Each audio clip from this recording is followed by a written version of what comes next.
The Prime Minister meeting with European allies in Brussels as they all face growing threats from Donald Trump. The story between the European Union and Canada, it is the story of good allies and it is the story of trusted friends. And trust is very much needed in an unpredictable world. Tell us more about this story. What do we know? Yeah, it's hard to say how much those tariffs will eventually be. Canada is said to be just starting public consultations on these tariffs now, and there's strong pressure on Prime Minister Trudeau to really match those tariffs that has been introduced by the Biden administration of upwards of 100%. The EU, of course, has also imposed tariffs of up to 48%. They said it was about progress, they said it was about sustainability, they said it was about securing the future of electric vehicles. But what they didn't say, what they didn't want you to notice, is how this shocking new deal between Canada and the European Union could change everything for Tesla. The Prime Minister meeting with European allies in Brussels as they all face growing threats from Donald Trump. The story between the European Union and Canada, it is the story of good allies and it is the story of trusted friends. And trust is very much needed in an unpredictable world. Trudeau's talks included the mutual benefits of trade. Trade agreements are clearly better than trade tariffs. Along with tariff threats, Trump has mused about annexing Canada. Tell us more about this story. What do we know? Yeah, it's hard to say how much those tariffs will eventually be. Canada is said to be just starting public consultations on these tariffs now, and there's strong pressure on Prime Minister Trudeau to really match those tariffs that has been introduced by the Biden administration of upwards of 100%. The EU, of course, has also imposed tariffs of up to 48%. There is new research that has came out from an American think tank saying that China has provided over $200 billion in support to its domestic EV sector over the past 15 years. But to be fair, though, those support per vehicle has come down drastically over the years to just under $5,000 per vehicle last year. At first glance, it looks like a win for the EV industry, a major agreement between Canada and the EU to strengthen supply chains, boost green technology, and push electric vehicle production forward. The politicians are shaking hands, making grand statements, and calling it a historic step toward energy independence. But behind all the flashy headlines and polished speeches, something much bigger is happening. Because what's really going on here? It's a power move. Global markets are flooded with cheap Chinese electric cars. And their price is kept artificially low by huge state subsidies. For years, Tesla has dominated the electric vehicle market, leading the way in innovation, battery technology, and production. But governments don't like disruptors. They don't like companies that refuse to play by the old rules. And now, with deals like this one being signed behind closed doors, Tesla's biggest advantage is being threatened. But from Trump's U.S. Defense Secretary, fresh calls that members like Canada do more and spend much more. The United States will no longer tolerate an imbalanced relationship which encourages dependency. And he echoed recent Trump comments that NATO countries should spend 5% of GDP on defense. That's up from the 2% benchmark Canada's yet to hit. This is something we have taken seriously, and we agree with all our allies, including the United States, that Canada needs to do more. That's why we are doing more. The defense minister says the U.S. doesn't spend 5% of its GDP on defense, and that there will be a discussion at NATO about what the level should be, but for now he's focused on trying to hit 2% as soon as possible. So what's actually in this deal, and more importantly, why is it so bad for Tesla? On the surface, Canada's agreement with the EU is all about securing access to key minerals like lithium, cobalt, and nickel, critical materials for EV batteries. The goal? Reduce reliance on China and build a self-sufficient EV industry between Europe and North America. Sounds great, right? But here's where things take a turn, because this deal isn't just about securing minerals, It's about control. Drastically over the years to just under $5,000 per vehicle last year. That's still below what the U.S. offers, $7,500 in rebates for U.S. consumers on eligible vehicles under the Inflation Reduction Act. But in Canada, the domestic auto sector is calling for steep tariffs. They say that Canada cannot sit on the sidelines here because you have that review of the FTA coming up, the FTA between Canada, Mexico, and the U.S. We know Canada's auto industry is very tightly integrated with the U.S. sector as well. They sell finished products and parts to the U.S. By far, most of their exports are going to the U.S. And when you dig into the details, it becomes painfully clear who's being pushed aside. Tesla, despite being the biggest player in the EV industry, isn't positioned to benefit like other automakers are. Why? Because this deal prioritizes specific companies, specific alliances, and specific government-backed players. Canada has been aggressively working to position itself as a global leader in EV battery production. This deal locks in key partnerships with European automakers, companies like Volkswagen, Mercedes, and BMW, all of whom are already deep in government-backed EV initiatives. Going to the U.S. So Prime Minister Trudeau will really have to balance between the U.S. and China now, and of course, there will be fears of retaliation from China as well. And, Min, this isn't the first set of tariffs that will be imposed on the Chinese EV sector. We've had it from the U.S., as you just spoke about, from EU as well. What sort of an impact could these proposed Canadian tariffs also have on Chinese EVs? So the short-term impact is not likely to be great because Canada is still a very nascent market for Chinese EVs. Tesla, though, is going to be disproportionately affected because last year, Canada saw this five-fold surge in Chinese EVs. Most of that is really driven by Chinese-made Teslas. Meanwhile, Tesla is being squeezed out. Unlike traditional automakers, Tesla doesn't rely on government handouts or bureaucratic partnerships. It builds its own supply chains, innovates faster, and cuts out the middlemen. And that independence, it's now a major disadvantage because this new deal, it gives European automakers priority access to Canada's lithium, nickel, and cobalt. And Tesla, they'll be left fighting for scraps. And that's just the tip of the iceberg. If you think this is just about supply chains, think again, because Canada isn't just making deals, it's getting ready to hit Tesla where it hurts. In response to rising trade tensions with the US, Canada is seriously considering a 100% tariff on Tesla vehicles. That's right, a direct strike against Tesla's dominance in the Canadian market. And if this happens, Tesla's prices in Canada could double overnight. Let that sink in. That is really driven by Chinese-made Teslas.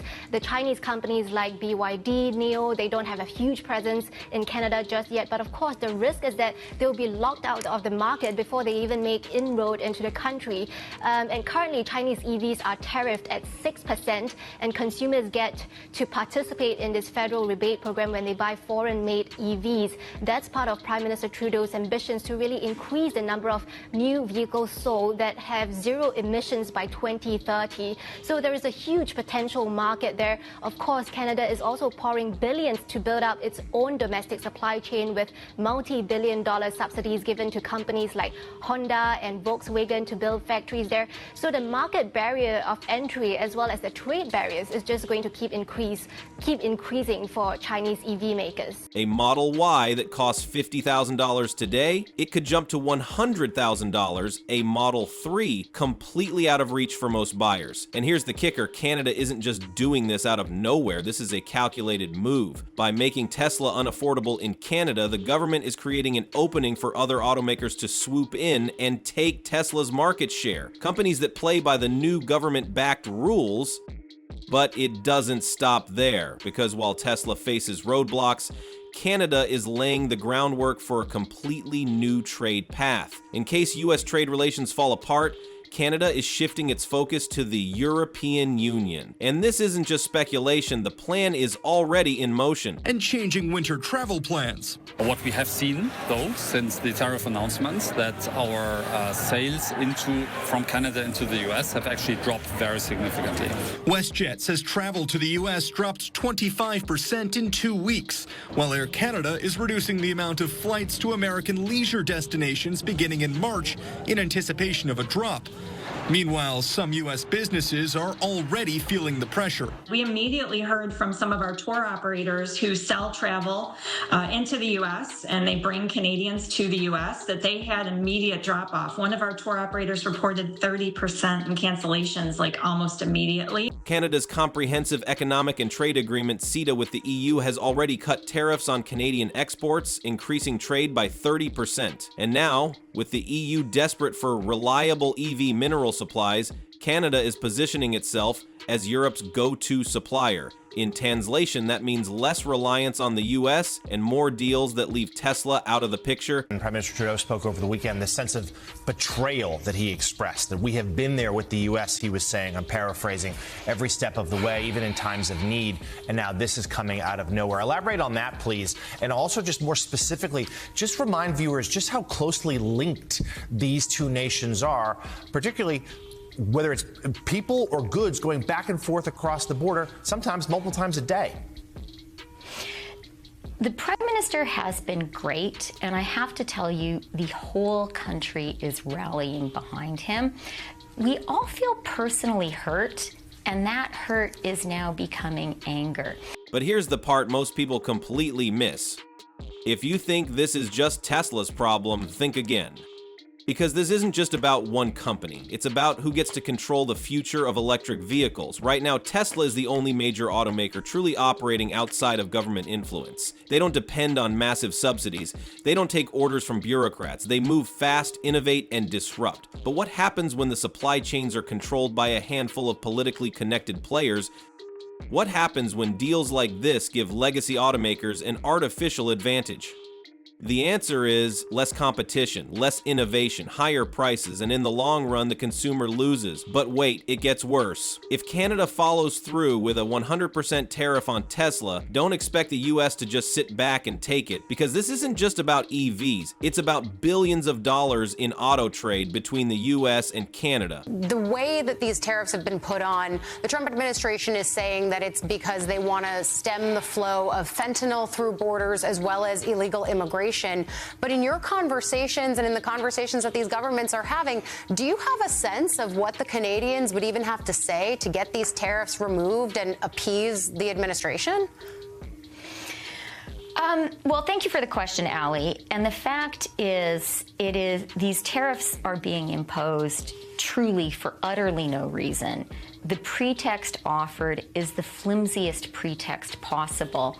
Less than 1%, in fact, around 0.2% of the fentanyl that comes into the U.S. comes through the Canadian border. If it comes to that, our response, of course, will be firm and clear. Now, keep in mind, the United States buys more steel and aluminum from Canada than anywhere else in the world. A quarter of all U.S. steel imports come from Canada. And Trump's tariff, which again, he's already signed an executive order, is set to take effect on March 12th. Right now, Canada exports massive amounts of vehicles, auto parts, and raw materials to the US every year. If the US retaliates with its own tariffs, it could send shockwaves through the entire auto industry. Manufacturers would face skyrocketing costs. Consumers would see higher prices across the board. Supply chains? A logistical nightmare. And once trade wars start, they don't end quickly. Well, it should. The Prime Minister is absolutely right.